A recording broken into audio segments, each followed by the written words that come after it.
मोदी आज बिहार से लोकसभा चुनाव अभियान का आगाज करेंगे। चंपारण के बोतिया में पहली रैली करेंगे। झारखंड भी जाएंगे पीएम।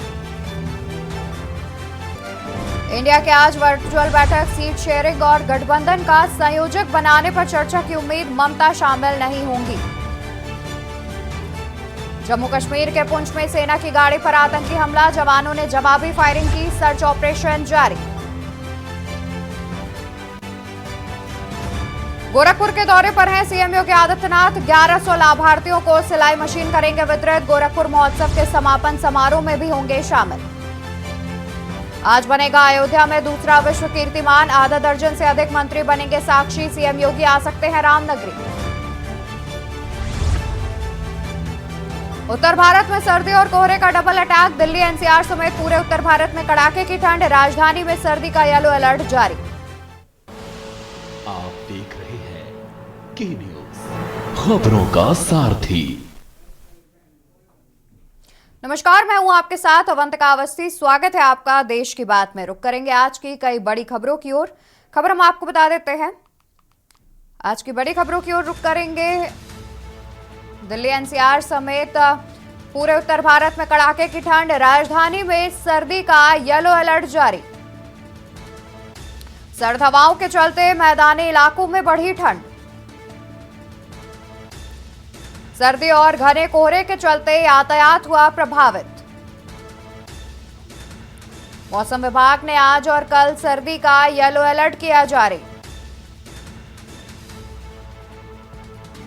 प्रदेश में कानपुर 3 डिग्री सेल्सियस के साथ सबसे ठंडा।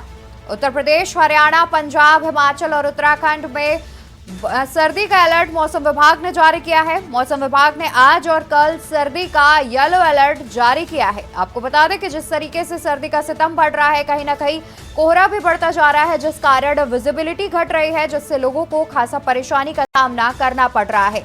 यहाँ तक कि दिन में भी लोगों को अपनी गाड़ियों की हेडलाइट का इस्तेमाल करके रोड पे चलना पड़ रहा है। कई कई दिनों तक सूर्य देवता के दर्शन भी करने को नहीं मिल रहे हैं। वहीं देखा जाए तो मौसम विभाग ने आज और कल भी सर्दी का अलर्ट जारी कर दिया है। उत्तर भारत में सर्दी और कोहरे का डबल अटैक देखने को मिल रहा है, जिससे लोगों को खासा परेशानियों का सामना करना पड़ रहा है। राजधानी में सर्दी का येलो अलर्ट जारी कर दिया गया है। सर्द हवाओं के चलते मैदानी इलाकों में भी बढ़ी ठंड। वहीं सर्दी और घने कोहरे के बीच यातायात भी प्रभावित होता दिख रहा है, जहां पर कई ट्रेनें अपने समय से काफी लेट चल रही है, क्योंकि कोहरे के कारण अपनी रफ्तार पर चलना मुश्किल हो रहा है। तो वहीं साथ ही विमानों को भी निरस्त कर दिया जा रहा है, क्योंकि कोहरे के कारण इतनी दिक्कतें सामने आ रही हैं, जिससे यातायात प्रभावित होता दिख रहा है। दिन में भी गाड़ियों को अपनी हेडलाइट्स का इस्तेमाल करके आगे बढ़ना पड़ता है। वहीं मौसम विभाग ने आज और कल सर्दी का येलो अलर्ट जारी कर दिया है। आपको बता दें कि प्रदेश में कानपुर 3 डिग्री सेल्सियस के साथ सबसे ठंडा।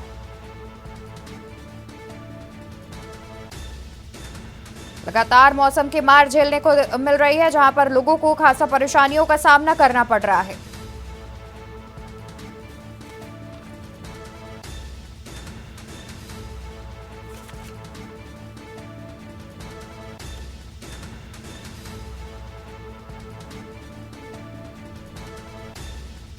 खबर हम आपको बता रहे हैं, जहां पर सर्दी का सितम लगातार जारी है।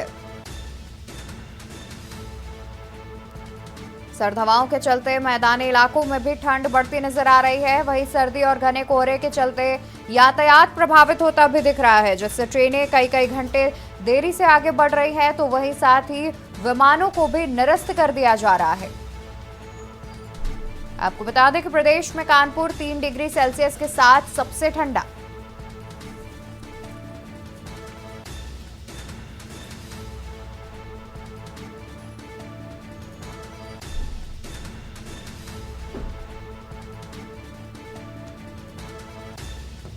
वहीं प्रदेश में कानपुर 3 डिग्री सेल्सियस के साथ सबसे ठंडा।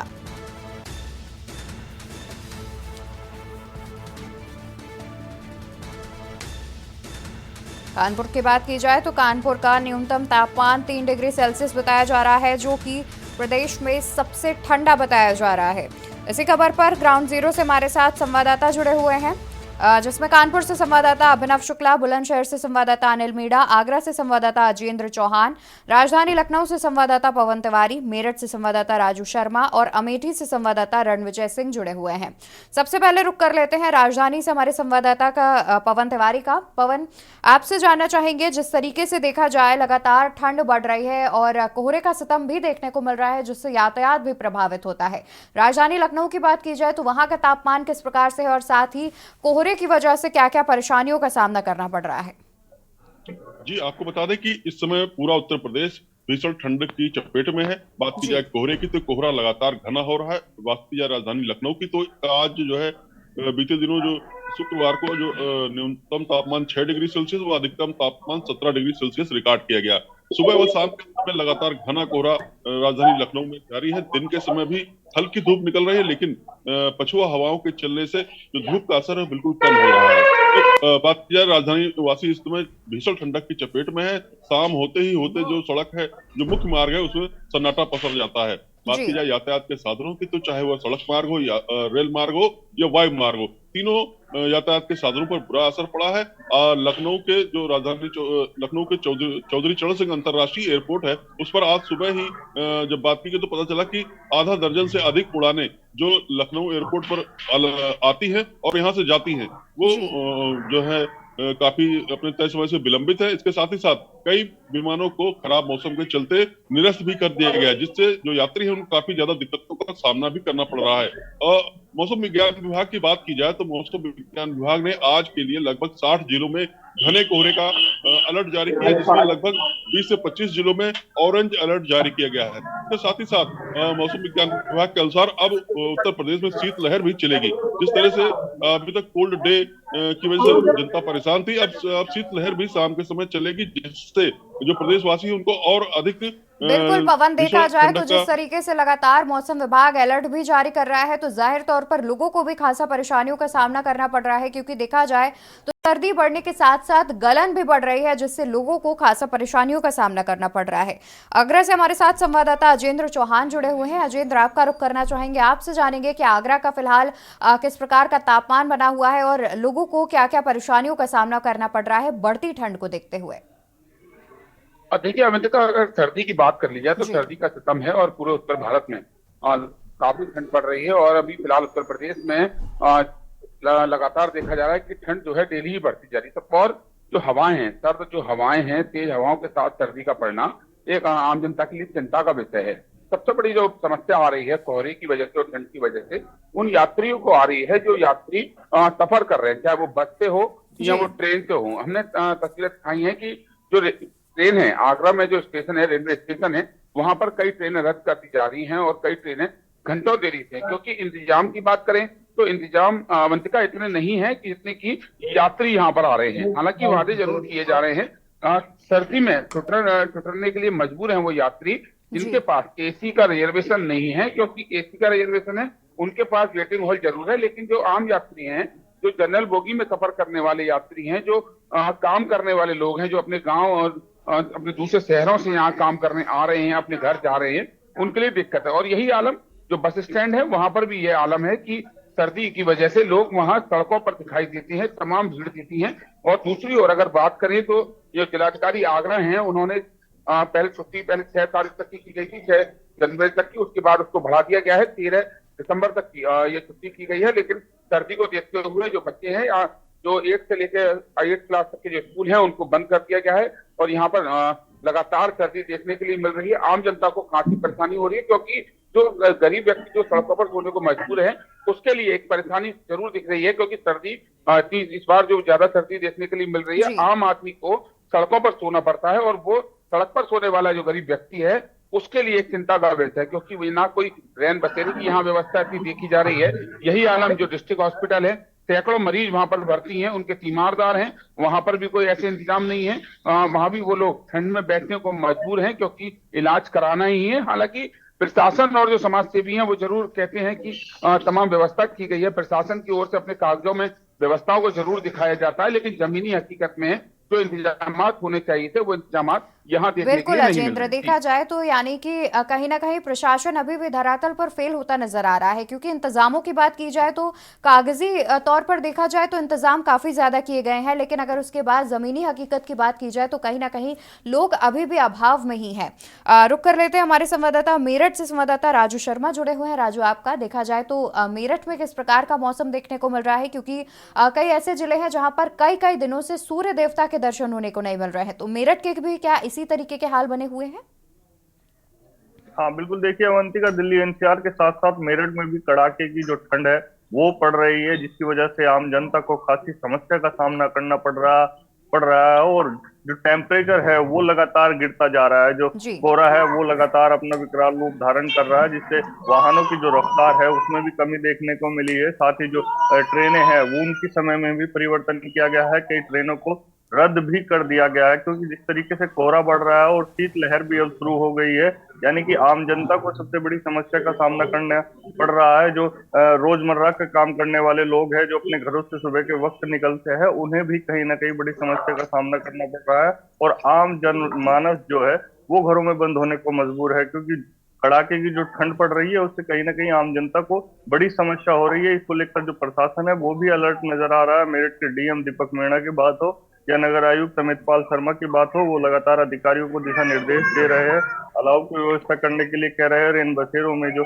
तमाम व्यवस्थाएं है वो चुस्त दुरुस्त करने के लिए कह रहे हैं, लगातार दिशा निर्देश दे रहे हैं और साथ ही निरीक्षण भी कर रहे हैं। हालांकि तमाम अधिकारी जो है जी। वो तमाम जो सुविधाएं है उन्हें चुस्त दुरुस्त करने में जुटे हुए हैं। रेन बसेरे जो मेरठ के नगर निगम क्षेत्र के हैं उनमें तो तमाम व्यवस्था की गई है। साथ ही जो ग्रामीण क्षेत्र के रेन बसेरे है या स्थायी जो रेन बसेरे बनाए गए हैं, रोडवेज की बात हो या फिर जिला अस्पताल की बात हो, सीएससी के आसपास की बात हो, तमाम जो जगह जो है तमाम सुविधाएं कर ली गई है। और जो मुख्य चौराहे हैं वहां पर 50 किलो प्रति लकड़ी जो है, यानी कि अलाव के लिए जो लकड़ियां जानी चाहिए थी वो पहुंचाई जा रही है। जी। साफ तौर पर कहना है मेरठ के डीएम दीपक मीणा का कि अगर कहीं भी कोई लापरवाही पाई गई किसी भी अधिकारी की ओर से तो उसके खिलाफ सख्त कार्रवाई अमल में लाई जाएगी। यानी कि मेरठ का प्रशासन जो है सर्दी से लोगों को बचाने के लिए लगातार अलर्ट है और दिशा निर्देश दे रहा है अधिकारियों को कि किसी भी कीमत पर कोई भी लापरवाही ना बरती जाए। ठंड की वजह से आम जो जनमानस है उसे भी किसी भी तरह की समस्या का सामना ना करना पड़े। सबसे बड़ी बात यह है कि मेरठ नगर निगम ने 2 ई रिक्शा चलाए हुए पूरे नगर निगम क्षेत्र में, जो रात को 10 बजे से और तकरीबन 12 बजे के बीच वो सड़कों पर घूमते हैं, और जो व्यक्ति सड़क पर सोता हुआ मिलता है उसको उस ई रिक्शा के माध्यम से रेन बसेरे में पहुंचाया जाता है। उसके लिए वहां पर तमाम व्यवस्थाएं जो है वो की जाती है, ताकि कोई भी व्यक्ति ठंड की वजह से सड़क पर सोने के लिए मजबूर ना हो। बिल्कुल राजू, देखा जाए तो यानी कि कहीं ना कहीं मेरठ का प्रशासन काफी अच्छी तरीके से कार्य कर रहा है और लगातार डीएम भी इन कार्यों पर नजर बनाए हुए हैं और अधिकारियों को दिशा निर्देश समय समय पर देते रहते हैं, जिससे लोगों को कहीं ना कहीं राहत मिलती नजर आ रही होगी बढ़ती ठंड से। वहीं लोग भी प्रशासन की कार्य करने, जिस तरीके से प्रशासन कार्य कर रहा है, मुस्तैद नजर आ रहा है, तो लोगों को भी काफी राहत नजर आ रही होगी।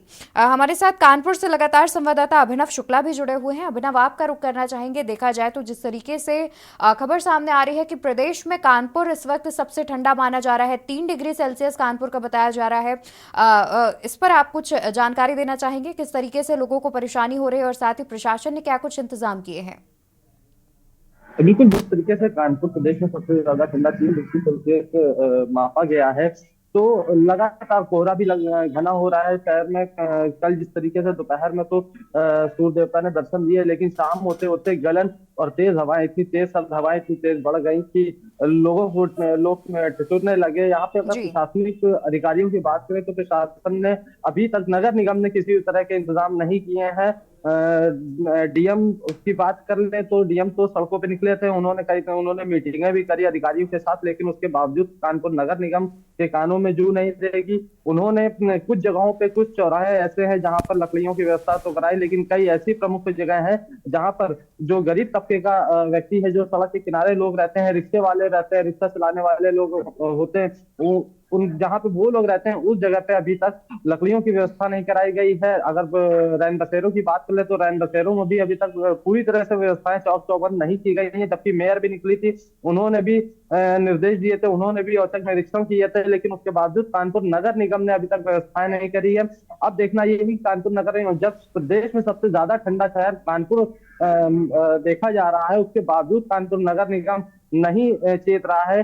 जिससे पहले एक बार खबर भी निकल के आई थी किस तरीके से एक व्यक्ति था, बुजुर्ग व्यक्ति था, वो ठंड की वजह से भैरव घाट में दो चिताओं के बीचों बीच अपने गर्म ठंड को दूर करने के लिए, जलती चिताओं के बीचों बीच लेटा था अपनी गर्म ठंड को दूर करने के लिए। उसके बावजूद भी प्रशासन ने अभी तक इंतजाम पूरे नहीं किए। कागजों पे तो ये कार्रवाइयां हो गई हैं कि हर चौराहे पे लकड़ियां हैं, पूरे रैन बसेरे जितने भी हैं उनको चाक चौबंद कर दिया गया है। लेकिन अगर धरातल की बात करें तो धरातल पे अभी इस तरीके की व्यवस्थाएं पूरी नहीं दिखाई दे रही हैं। बिल्कुल अभिनव, देखा जाए तो जिस तरीके से कानपुर प्रशासन लगातार मामले में ढील बरतता नजर आ रहा है और जिस तरीके से देखा जाए तो लगातार खबरें भी सामने आती रहती हैं, तो उसके बावजूद कहीं ना कहीं जो कानपुर प्रशासन है वो नहीं चेत रहा है।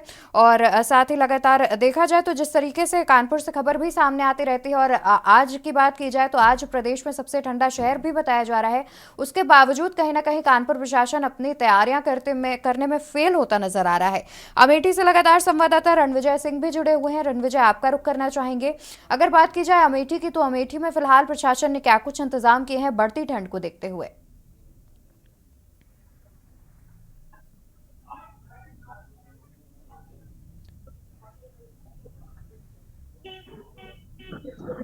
हेलो जी रणविजय।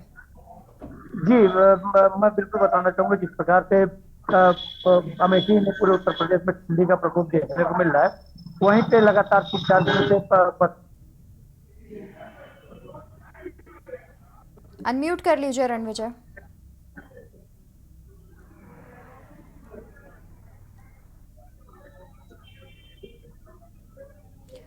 ठीक है रणविजय, आपकी आवाज हम तक नहीं पहुंच रही है, रुक कर लेते हैं। राजधानी दिल्ली से हमारे संवाददाता प्रवेश शर्मा हमारे साथ लगातार जुड़े हुए हैं। प्रवेश, आपसे जानना चाहेंगे, देखा जाए तो जिस तरीके से राजधानी दिल्ली में भी ठंड का प्रकोप लगातार जारी है और साथ ही दिल्ली समेत एनसीआर और आसपास के कई ऐसे राज्य हैं, और देखा जाए तो किस तरीके से राजधानी दिल्ली में प्रशासन ने इंतजाम किए हैं लोगों को ठंड से बचाने के लिए? तो देखिए, मैं आपको बता दूं कि दिल्ली में जो है ठंड का सितम जारी है। पिछले 2 दिन से लगातार दिल्ली में कड़ाकेदार सर्दी पड़ रही है और सबसे बड़ी बात यह है कि आज दिल्ली के अंदर कोहरे की चादर पूरे दिल्ली एनसीआर में बिछी हुई है। और विजिबिलिटी की बात करें, वाहनों की रफ्तार पे बात करें तो दोनों पर ब्रेक लग गया है। क्योंकि अगर मैं दिल्ली में जो रिहायशी इलाके हैं, आज कोहरे ने वहां तक दस्तक दी है। बिल्कुल साफ तौर पर मैं कहूंगा कि गली में खड़ी होकर भाई सामने तक का जो व्यक्ति अगर देखने का कोशिश करेगा तो भी नहीं देख सकता, और दूसरे वाहनों की रफ्तार पर ब्रेक लग गया। और बात अगर प्रशासन की करें तो मैं आपको साफ तौर पर बता दूं कि प्रशासन की तरफ से जो है रैन बसेरों में इंतजाम जरूर किए गए हैं, लेकिन वो काफी नहीं है। उसमें सबसे बड़ी बात है कि सिर्फ और सिर्फ कुछ सामाजिक संस्थाएं जरूर बाहर निकल कर आई है, जिन्होंने उन गरीब लोगों को जो इनके पास छत नहीं है उनको कंबल देने का काम किया है, उनको राहत देने की कोशिश करी है। लेकिन जिस तरीके से दिल्ली में सर्दी पड़ रही है, कहीं ना कहीं मैं आपको साफ तौर पर बता दूं कि सर्दी में लोगों का जीना मुश्किल कर दिया है। बिल्कुल, यानी कि देखा जाए तो लगातार अभी भी प्रशासन ढील देता नजर आ रहा है, लेकिन उसके बावजूद कई ऐसी सामाजिक संस्थाएं हैं जो कि लोगों की मदद करने के लिए आगे बढ़ के आ रही हैं। हमारे साथ लगातार बुलंदशहर से संवाददाता अनिल मीणा जुड़े हुए हैं। अनिल, आपका रुख करना चाहेंगे। बुलंदशहर की बात की जाए तो फिलहाल बुलंदशहर में किस प्रकार के प्रशासन के इंतजाम देखने को मिल रहे हैं, और साथ ही अगर बुलंदशहर के तापमान की बात की जाए, कितनी ठंड पड़ रही है, तो उसके बारे में क्या कुछ जानकारी है? शीत के इवेंट का बिल्कुल जनपद बुलंदशहर की अगर बात करते हैं, जनपद बुलंदशहर में लगातार तापमान गिरता जा रहा है। अगर उत्तर भारत में जिस तरह ठंड का और कोहरे का प्रकोप लगातार बढ़ता हुआ जा रहा है, तो कहीं ना कहीं जिस तरह से ठंड पड़ी है लोगों को काफी परेशानी का सामना करना पड़ा है। अभी तक अगर बात की जाए प्रशासन की, तो प्रशासन की किसी तरह की कोई भी व्यवस्था नहीं की गई है। ये वो जैसे ये एक वो चौराहा है जिसकी हम तस्वीर भी दिखाते हैं, जिससे और आने के साथ साथ किसी तरह की जो यहाँ इलाज की व्यवस्था नहीं, प्रशासन द्वारा किसी तरह की व्यवस्था है। तो देखिए यहाँ मैं बात बताऊँ, देखिए पुलिसकर्मी भी है, ड्यूटी जो दे रहे हैं वो सिर्फ सर्दी में खड़े जरूर है, लेकिन यहाँ प्रशासनिक तरफ से, नगर पंचायत की तरफ से किसी तरह की व्यवस्था ना होना एक चिंता का विषय। और देखिए हम बात करें तो यहाँ चाय की दुकानें, देखिए चाय की दुकान पे यहाँ कुछ ऐसे लोग हैं जो यहाँ चाय पीकर अपनी सर्दी बढ़ाने बिल्कुल अनिल, देखा जाए तो जिस तरीके से ठंड बढ़ रही है, कहीं ना कहीं लोग भी ठंड से बचने के लिए चाय का सहारा लेते नजर आ रहे हैं, तो वहीं साथ ही कहीं ना कहीं ठंड में लोग बचने के लिए कहीं ना कहीं आग का इंतजाम भी करते हुए दिखते हैं। बहुत शुक्रिया आप सभी का ज्यादा जानकारी दर्शकों तक पहुंचाने के लिए। तो आपको बता दें कि जिस तरीके से ठंड का सितम जारी है, दिल्ली समेत पूरे एनसीआर में कहीं ना कहीं मौसम विभाग ने ब्रेक से वापस आ गए हैं। रुक कर लेते हैं खबरों की ओर। खबर आपको बता दें जहां पर बिहार से पीएम मोदी करेंगे चुनावी अभियान का आगाज। चंपारण के बेतिया में पहली रैली करेंगे प्रधानमंत्री नरेंद्र मोदी। वहीं झारखंड के धनबाद भी जा सकते हैं प्रधानमंत्री नरेंद्र मोदी। केंद्रीय योजनाओं की दे सकते हैं बड़ी सौगात। चंपारण के बेतिया में पहली रैली करते नजर आएंगे प्रधानमंत्री नरेंद्र मोदी।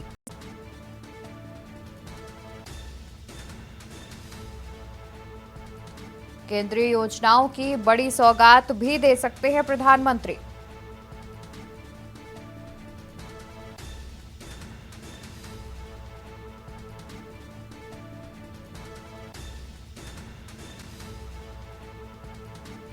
झारखंड के धनबाद भी जा सकते हैं प्रधानमंत्री नरेंद्र मोदी।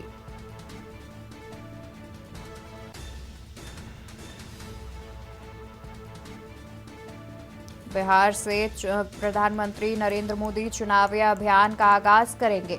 बता दें कि प्रधानमंत्री नरेंद्र मोदी आज यानी कि 13 जनवरी से बिहार से 2024 के लोकसभा चुनाव अभियान की शुरुआत कर सकते हैं। 13 जनवरी को प्रधानमंत्री चंपारण के बेतिया में रैली करते नजर आएंगे, यानी कि आज प्रधानमंत्री रैली करेंगे। रमन मैदान में एक जनसभा का भी आयोजन किया जाएगा। इसके बाद झारखंड के धनबाद भी जा सकते हैं प्रधानमंत्री। भाजपा सूत्रों ने बताया है कि आज यानी 13 जनवरी को बेतिया में प्रधानमंत्री मोदी बिहार के विभिन्न सड़कों और केंद्रीय योजनाओं का उद्घाटन और शिलान्यास कर सकते हैं। 2014 लोकसभा चुनाव के बाद यह पहली बार होगा जब भाजपा अपने सबसे पुराने सहयोगी जेडीयू के बिना चुनावी मैदान में उतरेगी। 15 जनवरी यानी कि मकर संक्रांति के बाद भाजपा राज्य में कई जनसभाएं और रैलियां करेंगी।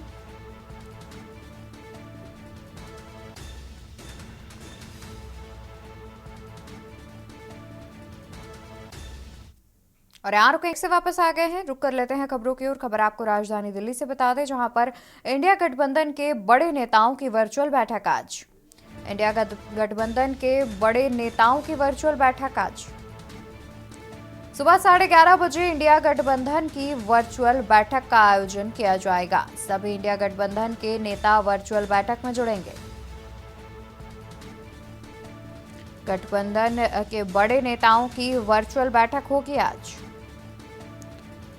खबर आपको राजधानी दिल्ली से बता दें जहां पर इंडिया गठबंधन के बड़े नेताओं की वर्चुअल बैठक आज सुबह करीब 11:30 बजे वर्चुअल बैठक का आयोजन किया जाएगा। सभी इंडिया गठबंधन के नेता वर्चुअल बैठक में जुड़ेंगे। इंडिया गठबंधन के बड़े नेताओं की वर्चुअल बैठक आज।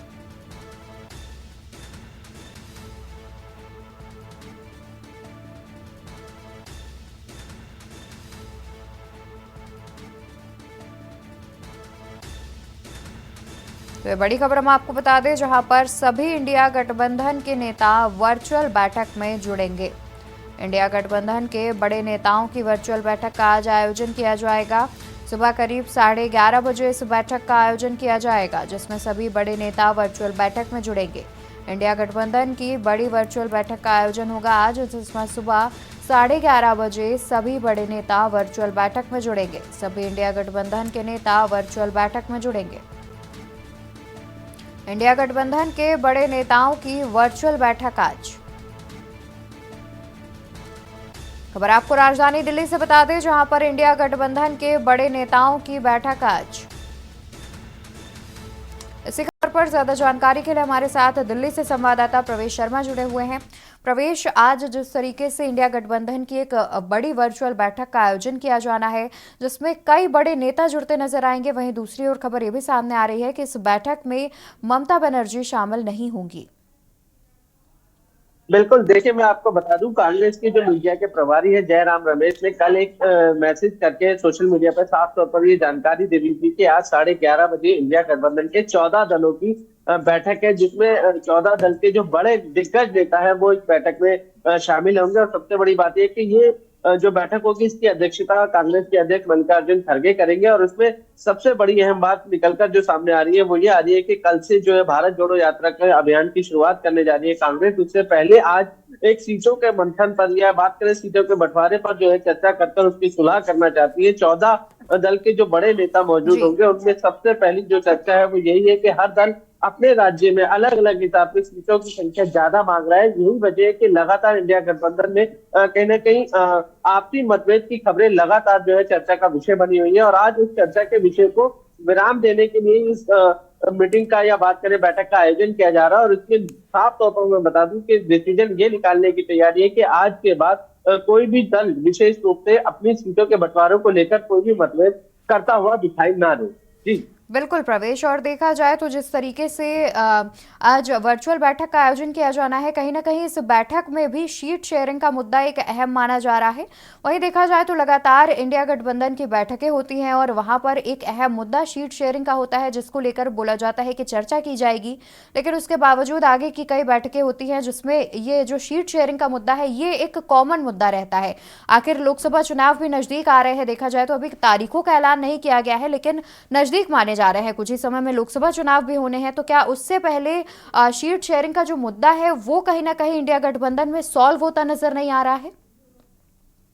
देखिए बिल्कुल, मैं आपको बता दूं कि लोकसभा चुनाव करीब है और उसकी वजह से लगातार जो है इंडिया गठबंधन की जो एकजुटता को बरकरार रखने की जो कोशिश है उसको रखने के लिए ये साफ तौर पर बैठक की जा रही है। और मैं आपको बता दूं कि कुछ दल ऐसे हैं जैसे दिल्ली की आम आदमी पार्टी है, या बात करें बिहार की जेडीयू है, या बात करें पश्चिम बंगाल की ममता बनर्जी है, साफ तौर पर नाराज आ रहे हैं। बिहार से नीतीश कुमार नाराज आ रहे हैं क्योंकि सभी को लगता है कि उनका अपने अपने राज्य में अपना वर्चस्व है, तो उनको वहां पर सीटें ज्यादा मिलना चाहिए। और यही वजह है कि लगातार जो विरोध की खबरें हैं या बात करें आपसी खटपट की खबरें लगातार चर्चा का विषय बन रही है। और आज जो है विशेष रूप से जो कांग्रेस की जो बात करी जाए, उन्होंने एक पूरी तरीके से सहमति बनाने की कोशिश की है। सीधे तौर पर मैं कहूं कि जो दल नाराज है या बात करें विशेष रूप से दूरी बनाते नजर आ रहे हैं, उनको शांत करने की कोशिश की जा रही है। क्योंकि सीट बंटवारे को लेकर हर राज्य का दल का कुछ दल ऐसे हैं जिनका राज्य में अच्छी पैठ है, वो लगातार अपने राज्यों में ज्यादा संख्या में सीट चाहते हैं, लेकिन बार बार जो है इंडिया गठबंधन में यही एक तराज की विषय है। और आज उनको शांत करने की कहीं ना कहीं एक मुहिम की छड़ी गई है जिसमें उन्हें शांत किया जाए। उनके मुताबिक या बात करें पूरे जो सीट को फार्मूला है उस पर फार्मूले को लेकर एक पूरी तरीके से सहमति बना दी जाएगी, जिसमें किसी प्रकार का विरोध शायद हो सकता है कि आगे सुनाई ना दे। बिल्कुल, जाहिर तौर पर देखा जाए तो जिस तरीके से बैठक का आयोजन किया जा रहा है, कहीं ना कहीं जितने भी रूठे हुए नेता है या फिर ये कहा जाए कि कहीं ना कहीं ये सहमति बनाई जाएगी कि आखिर कैसे सीट शेयरिंग की जाए, जिससे जो इनका मेन मोटिव है, जो कि इंडिया गठबंधन का मेन मोटिव है बीजेपी को हराना, उसको लेकर के भी कहीं ना कहीं मंथन किया जाएगा। बहुत शुक्रिया प्रवेश आपका ज्यादा जानकारी दर्शकों तक पहुंचाने के लिए। तो आपको बता दें कि इंडिया गठबंधन की वर्चुअल बैठक होनी है आज सुबह लगभग 11:30 बजे। इंडिया गठबंधन की वर्चुअल बैठक होगी जिसमें सभी दलों के कई बड़े नेता इस वर्चुअल बैठक में शामिल होंगे। आपको बता दें कि भाई इस बैठक का एक अहम मुद्दा है जिस पर चर्चा की जाएगी, वो है सीट शेयरिंग का। जिस तरीके से लोकसभा चुनाव नजदीक आ रहे हैं उससे पहले कहीं ना कहीं गठबंधन में सीट शेयरिंग एक अहम मुद्दा माना जा रहा है, जिसको लेकर के इस बैठक में भी चर्चा की जा सकती है। वहीं देखा जाए तो कांग्रेस कल से अपनी भारत जोड़ो यात्रा भी शुरू कर रहा है और इस बैठक अध्यक्षता खुद कांग्रेस अध्यक्ष मल्लिकार्जुन खड़गे करते नजर आएंगे। तो देखने वाली बात होगी आखिर इस बैठक के बाद क्या परिणाम नजर आता है। वहीं आपको बता दें कि इस बड़ी बैठक में कहीं ना कहीं ममता बनर्जी के जुड़ने की बात सामने नहीं आ रही है। उनका कहना है कि वो इस बैठक में नहीं जुड़ेंगी।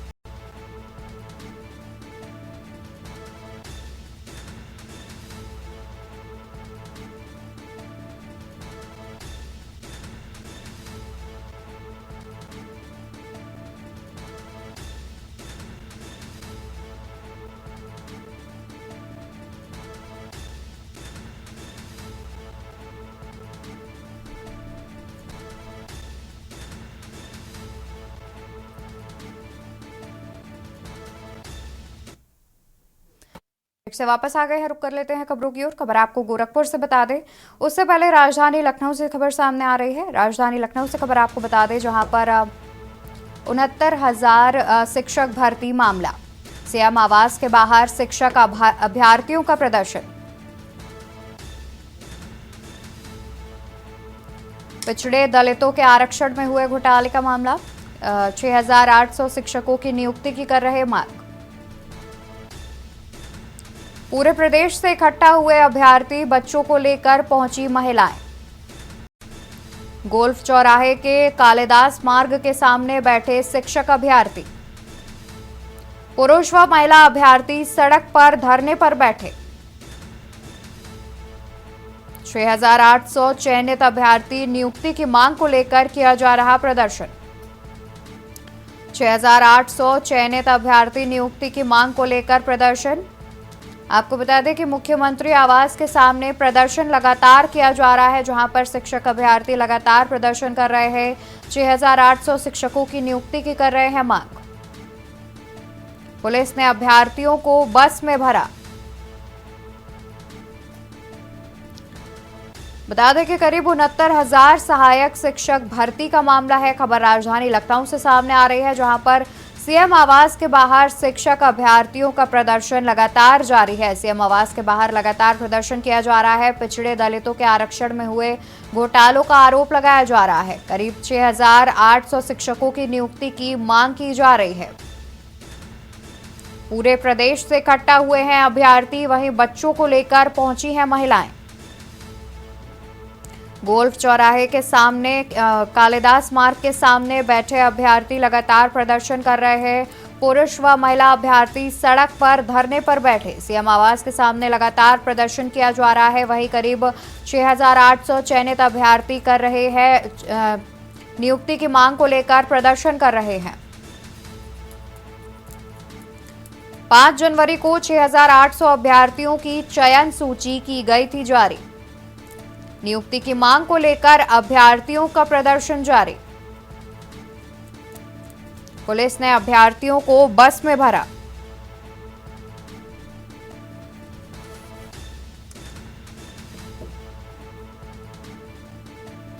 तो इसी खबर पर ज्यादा जानकारी के लिए हमारे साथ संवाददाता मोहम्मद शोएब जुड़े हुए हैं। शोएब, देखा जाए तो जिस तरीके से सहायक शिक्षक भर्ती का मामला है और लगातार सीएम आवास के बाहर प्रदर्शन किया जा रहा है, क्या कुछ जानकारी है? बिल्कुल, आपको बता दें कि राजधानी लखनऊ में सुबह ही सीएम आवास के सामने लगातार जिस तरह अभ्यर्थी लोग पहुंचे थे, काफी देर तक इन्होंने धरना प्रदर्शन आसपास जो पुलिस कर्मी खड़े हुए थे, लगातार जो है हाकम मच गए। उन्होंने स्थानीय पुलिस को सूचना दी। वहां पर पहुंच के लगातार अवसर तो जो अभ्यर्थी थे लगातार ये अपनी मांग को लेकर प्रदर्शन कर रहे थे। काफी महिलाएं भी वहां पर थी जो बच्चों को लेकर जो पहुंची थी। काफी मासूम छोटे बच्चे तो ठंड में जो सुबह सुबह एकदम सड़के लोग पहुंचे थे। काफी जो लोग यहाँ पर अभ्यर्थी थे काफी नाराज दिख रहे थे, काफी उत्साह दिख रहे थे। इनकी नौकरी को लेकर काफी इनको समस्याएं जो आ रही हैं लगातार, ये हमेशा प्रदर्शन करते नजर आ रहे हैं। कहीं सीएम आवास के सामने, कहीं मंत्री आवास के सामने, तो लगातार इनकी मांगे यही है कि हमको चिन्हित कर इनको जो है नौकरी दी जाए। और 5 जनवरी को इनकी जो बैठक हुई थी, चिन्हित किया गया था, अभ्यर्थियों को चिन्हित किया गया था। इनको मांग दी गई थी कि इनको जो है नौकरी दी जाएगी और इनको कहीं ना कहीं शिफ्ट किया जाएगा। तो लगातार पूरे प्रदेश से लोग अभ्यर्थी आज इकट्ठा हुए हैं सीएम आवास के सामने।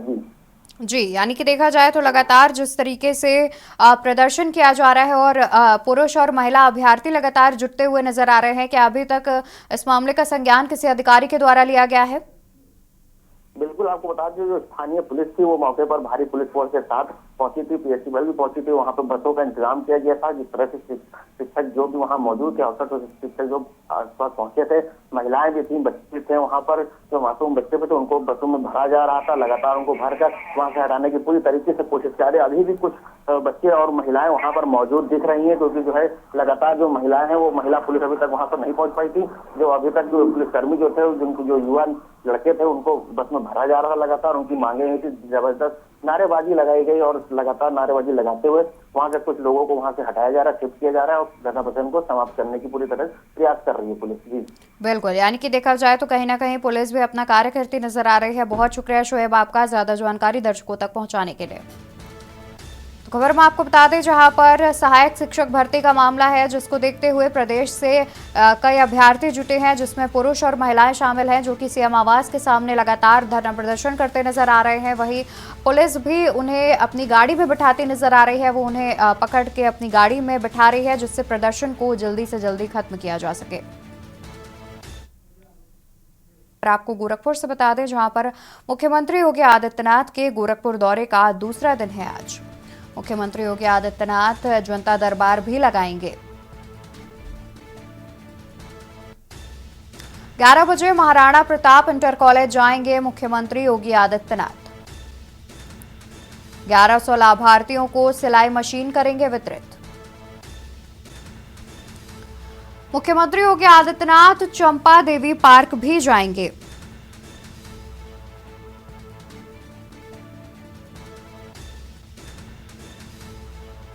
विभिन्न प्रतियोगिताओं के विजेताओं को पुरस्कार देंगे मुख्यमंत्री योगी आदित्यनाथ। दोपहर 3 बजे चंपा देवी पार्क में किया जाएगा कार्यक्रम का आयोजन।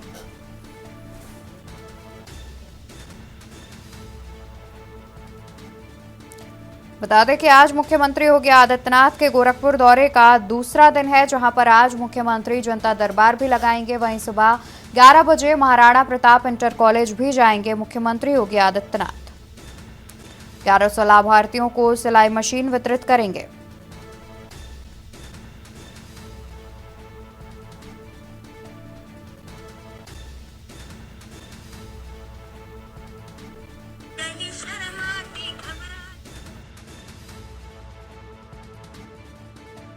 के विजेताओं को भी पुरस्कार देंगे मुख्यमंत्री योगी आदित्यनाथ, जहां दोपहर करीब 3 बजे चंपा देवी पार्क में किया जाएगा कार्यक्रम का आयोजन।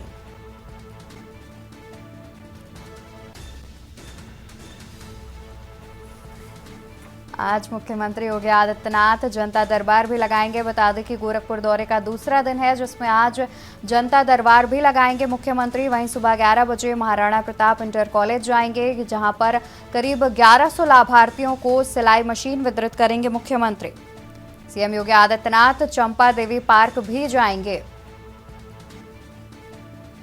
गोरखपुर महोत्सव के समापन समारोह में भी शामिल होंगे मुख्यमंत्री। विभिन्न प्रतियोगिताओं के विजेताओं को पुरस्कार भी देंगे मुख्यमंत्री योगी आदित्यनाथ। दोपहर 3 बजे चंपा देवी पार्क में किया जाएगा कार्यक्रम का आयोजन। खबर आपको गोरखपुर से बता दें, जहां पर मुख्यमंत्री योगी आदित्यनाथ के गोरखपुर दौरे का दूसरा दिन है आज, जहां पर आज मुख्यमंत्री जनता दरबार भी लगाएंगे। आपको बता दें कि 11 बजे महाराणा प्रताप इंटर कॉलेज भी जाएंगे मुख्यमंत्री, जहां पर करीब 1100 लाभार्थियों को सिलाई मशीन वितरित करेंगे। वही खबर आपको अमेठी से बता देते हैं, जहां पर केंद्रीय मंत्री स्मृति ईरानी के दौरे का तीसरा दिन है आज।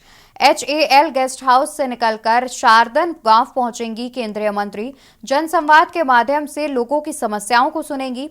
ग्राम चौपाल के माध्यम से जनसंवाद कार्यक्रम में हिस्सा भी लेंगी केंद्रीय मंत्री स्मृति ईरानी। वहीं टिकरी में भारत विकसित संकल्प यात्रा कार्यक्रम में होंगी शामिल। आपको बता दें कि दल शाहपुर में जनसंवाद कार्यक्रम के तहत समस्याओं को भी सुनेंगी। जनसंवाद के माध्यम से लोगों की समस्याओं को सुनेंगी केंद्रीय मंत्री स्मृति ईरानी। ग्राम चौपाल के माध्यम से जनसंवाद कार्यक्रम में लेंगी हिस्सा। जनसंवाद के माध्यम से लोगों की समस्याओं को सुनेंगी केंद्रीय मंत्री स्मृति ईरानी। ग्राम चौपाल के माध्यम से जनसंवाद कार्यक्रम में हिस्सा लेंगी केंद्रीय मंत्री। टिकरी में भारत विकसित संकल्प यात्रा कार्यक्रम में भी होंगी शामिल। दलशाहपुर में जनसंवाद कार्यक्रम के तहत समस्याओं को सुनेंगी केंद्रीय मंत्री। आपको बता दें कि केंद्रीय मंत्री स्मृति ईरानी की दौरे का तीसरा दिन है आज। खबर अमेठी से आपको बता रहे हैं, HAL गेस्ट हाउस से निकलकर शारदन गांव पहुंचेंगी केंद्रीय मंत्री स्मृति ईरानी। जनसंवाद के माध्यम से लोगों की समस्याओं को भी सुनेंगी केंद्रीय मंत्री। ग्राम चौपाल के माध्यम से जनसंवाद कार्यक्रम में लेंगी हिस्सा। देश की बात में फिलहाल के लिए बस इतना ही। ऐसी जानकारी के लिए आप देखते